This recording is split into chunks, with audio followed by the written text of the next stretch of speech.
Doutora, é nesse setor do empresariado, vamos olhar um bocado para a privatização. Recentemente foi notícia no nosso país que a educação privada vai aumentar as propinas para 20%.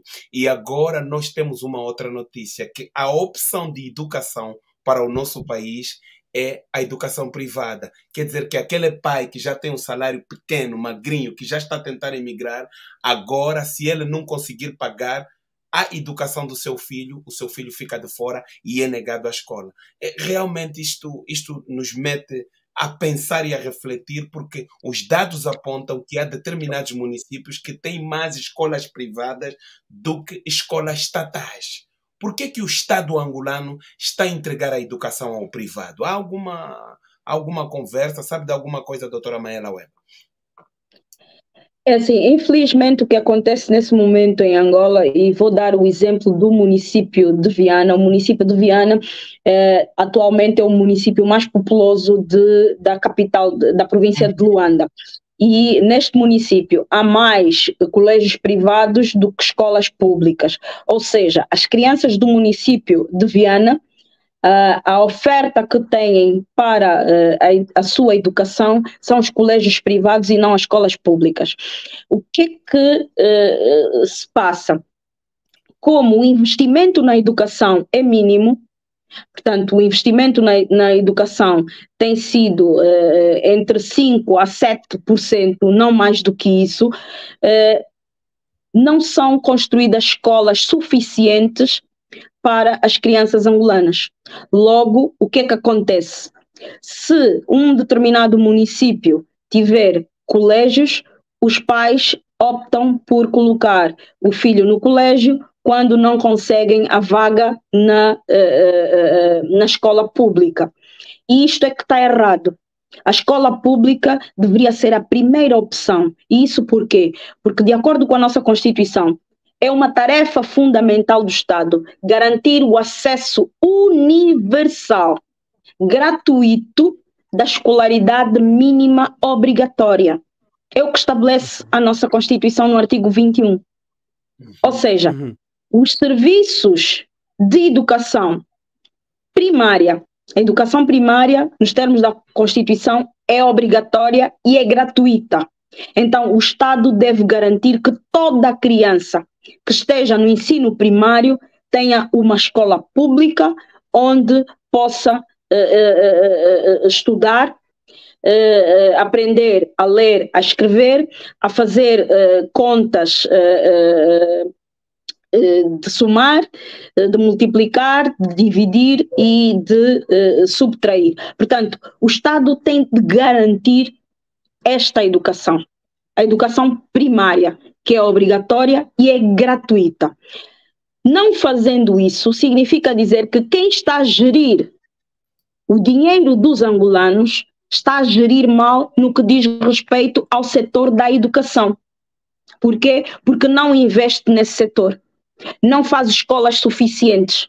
As que têm não têm qualidade. Os professores não têm o benefício de ter formação continuada, progressão na carreira e a sua própria valorização enquanto professores. Ora, hoje em Angola, infelizmente, a profissão menos valorizada é efetivamente a profissão de professor, seja do ensino primário, secundário ou ensino superior. Infelizmente, é assim que nós estamos a tratar um setor extremamente importante para o desenvolvimento de qualquer país. Sem saúde, sem educação e sem agricultura não há país que se desenvolva. Por que que isto acontece? Nós temos que nos perguntar: quem são os donos dos colégios? Quem é que tem capacidade econômica para um colégio ter a licença para que o colégio funcione? E vamos verificar que a larga maioria dos colégios, os seus proprietários são pessoas afetas ao partido no poder. São pessoas que têm ligações ao partido no poder, direta ou indiretamente. isto é que está errado. Ou seja, estão a fazer da educação um negócio para poderem, por um lado, enriquecer e, por outro lado, manter a população no obscurantismo com uma educação de fraca qualidade. Doutora, sempre neste setor da educação, estamos a falar do desenvolvimento do país. Vamos agora procurar entrar no osso duro, no osso rijo. Fala-se de desenvolvimento. E desenvolvimento de um país, como já disse, tem o setor primário, que é a agricultura, e estamos no terceiro milénio, estamos na era da digitalização e por aí fora. Mas, quando entrarmos, observarmos aquilo que acontece em Angola, é muito grave as estratégias que têm estado a ser implementados ou é apresentado pelo partido MPLA, que está a governar o país há mais de quase 50 anos, e não estamos a ver um avanço exponencial. O que é que nos preocupa no setor da educação? A educação, um país, para ser autônomo, para ser competitivo com tantos outros países que estão a correr, a Namíbia, que estava a nossa atrás, já está muito mais adiante do que nós. Botsuana, a não ser que estou enganado, a doutora é deputada, talvez tenha informações um pouco mais privilegiadas do que nós os outros, embora que nós pesquisamos. Mas vendo o setor da formação, como acabaste de dizer, o setor da educação, estamos metidos mal. Porém, temos milhares de colégios, tantas universidades. A questão é a seguinte: os colégios privados fazem preços de mercado, que para já é incompatível aos salários que os funcionários públicos oferem. O salário mínimo é uma falta de respeito, é um insulto, é indigno, e na Constituição da República Angolana diz que é um Estado, no primeiro artigo, que diz que, portanto, é um Estado de dignidade humana. Não consigo recitar o artigo neste momento, mas temos lá esta frase. É mesmo, palavras, baseado na dignidade humana. É mesmo, tá baseado certo. na dignidade humana. Como é possível? Como é possível um funcionário do Estado de baixa categoria, do ponto zero, não sei como é que está classificado o sistema de salários em Angola, mas vamos dizer, o mais baixo, não é? Recebe aquele salário. Portanto, este senhor não pode mandar o seu filho para a escola, porque todos agora estão a optar pelos colégios. Vamos lá para cima, universidade. Então, como é possível os preços praticados nessas universidades privadas em Angola, enquanto que os salários dos funcionários públicos é uma miséria? Quem é que vai conseguir mandar o seu filho para a universidade? Portanto, o nosso país não está preocupado com isto, não quer desenvolvimento de Angola, não quer desenvolvimento humano em Angola. Portanto, doutora, acabou de dizer, mas eu coloco agora esta pergunta à UNITA. Ex-deputada da UNITA, permita-me fazer esta pergunta. E eu sei que é muito difícil.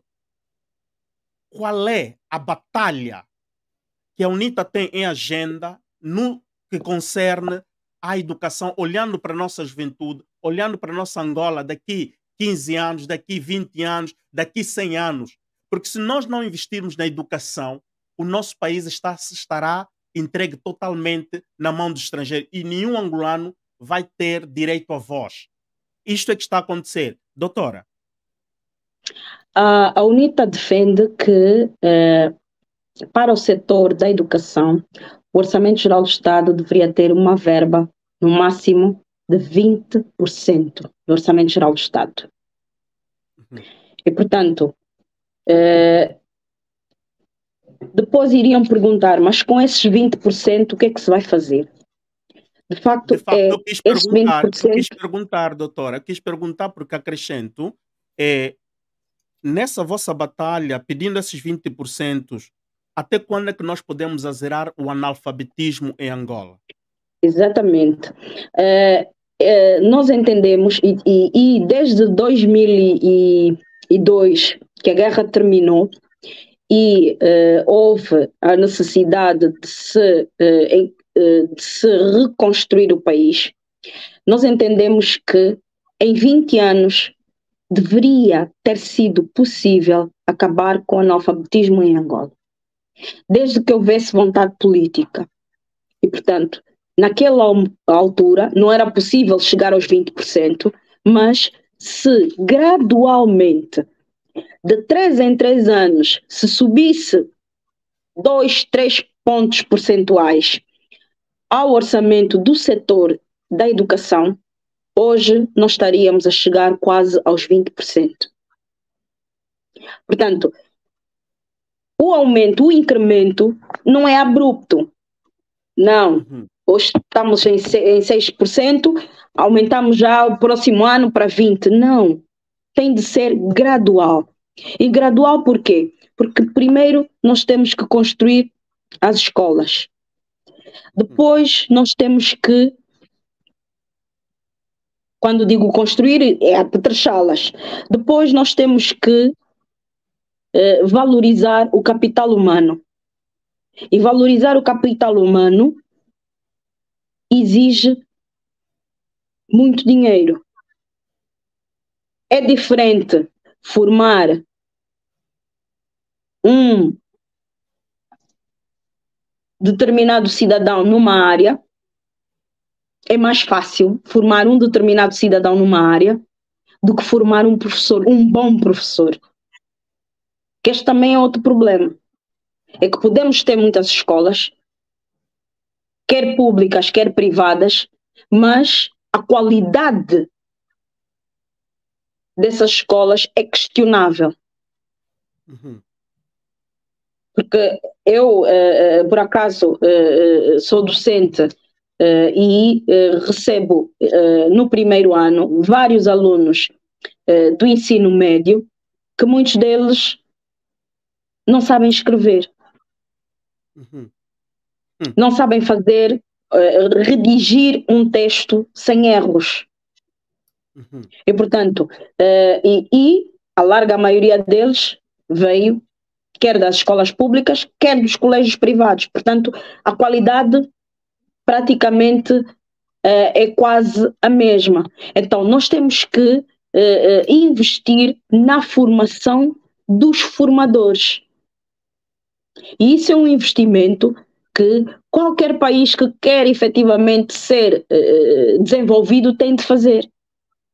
Nós estamos a optar por uma política de deixar as pessoas no obscurantismo, torná-las analfabetas, para melhor manipular, para melhor manietar essas pessoas. Por quê? Porque isso é uma agenda de manutenção do poder.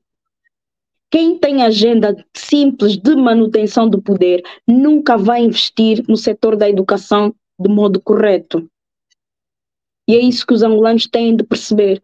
É que o programa que o MPLA tem para a educação é um programa para não tirar os angolanos do obscurantismo. Porque enquanto eles estiverem aí,